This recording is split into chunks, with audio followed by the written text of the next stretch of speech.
ইসলামিকভাবে রাষ্ট্র চালানোর জন্য প্রত্যেকটা মানুষের কি করণীয়?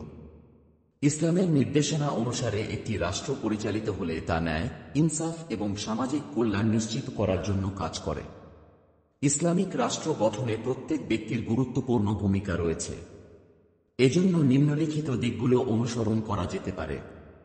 ১. ঈমান ও তাকওয়া দৃঢ় করা। প্রত্যেক ব্যক্তি যদি আল্লাহর প্রতি গভীর বিশ্বাস স্থাপন করেন এবং তাঁর আদেশনিষেধ মেনে চলেন, তাহলে সমাজে সৎ ও ন্যায়পরায়ণ মানুষের সংখ্যা বাড়বে।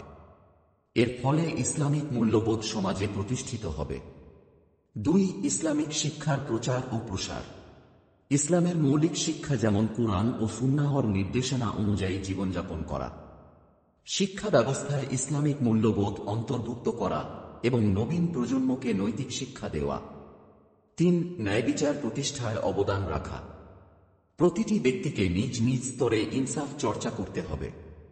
অন্যায়, দুর্নীতি এবং সমাজে বিদ্যমান অন্য সকল অসঙ্গতির বিরুদ্ধে সচেতন হতে হবে এবং এর প্রতিরোধে ভূমিকা রাখতে হবে। ৪. আদর্শ নেতৃত্ব নির্বাচন।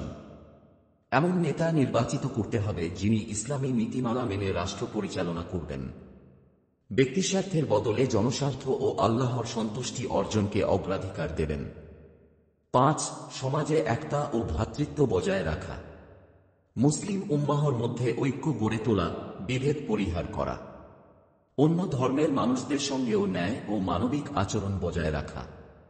৬. ইসলামী আইন প্রয়োগের প্রচেষ্টা। শরিয়া আইনকে রাষ্ট্রের মূল কাঠামোতে অন্তর্ভুক্ত করার জন্য সমাজে সমর্থন তৈরি করা। ধর্মীয় শিক্ষা ও উপদেশের মাধ্যমে মানুষের মধ্যে ইসলামী আইনের গুরুত্ব বোঝানো। ৭. ইবাদত ও দাওয়াতের মাধ্যমে আল্লাহর নৈকট্য অর্জন। ৫ ওয়াক্ত নামাজ, রোজা, যাকাত ও হজ যথার্থভাবে পালন করা।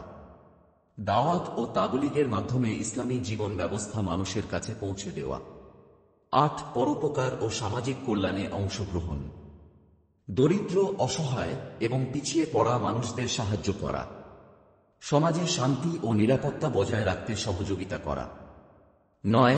দুনিয়া ও আখিরাতের ভারসাম্য বজায় রাখা। ইসলামে দুনিয়ার সাফল্যের পাশাপাশি আখিরাতের জন্য কাজ করার তাগিদ দেওয়া হয়েছে। তাই প্রতিটি কাজেই আল্লাহর সন্তুষ্টি অর্জনের উদ্দেশ্য রাখতে হবে। ১. দুর্নীতি ও অন্যায়ের বিরুদ্ধে অবস্থান নেওয়া। প্রতিটি নাগরিককে নিজের কাজ ও দায়িত্ব সঠিকভাবে পালন করতে হবে। অন্যায়ের বিরুদ্ধে রুখে দাঁড়ানো এবং ইসলামিক আদর্শ প্রতিষ্ঠায় ভূমিকা রাখা।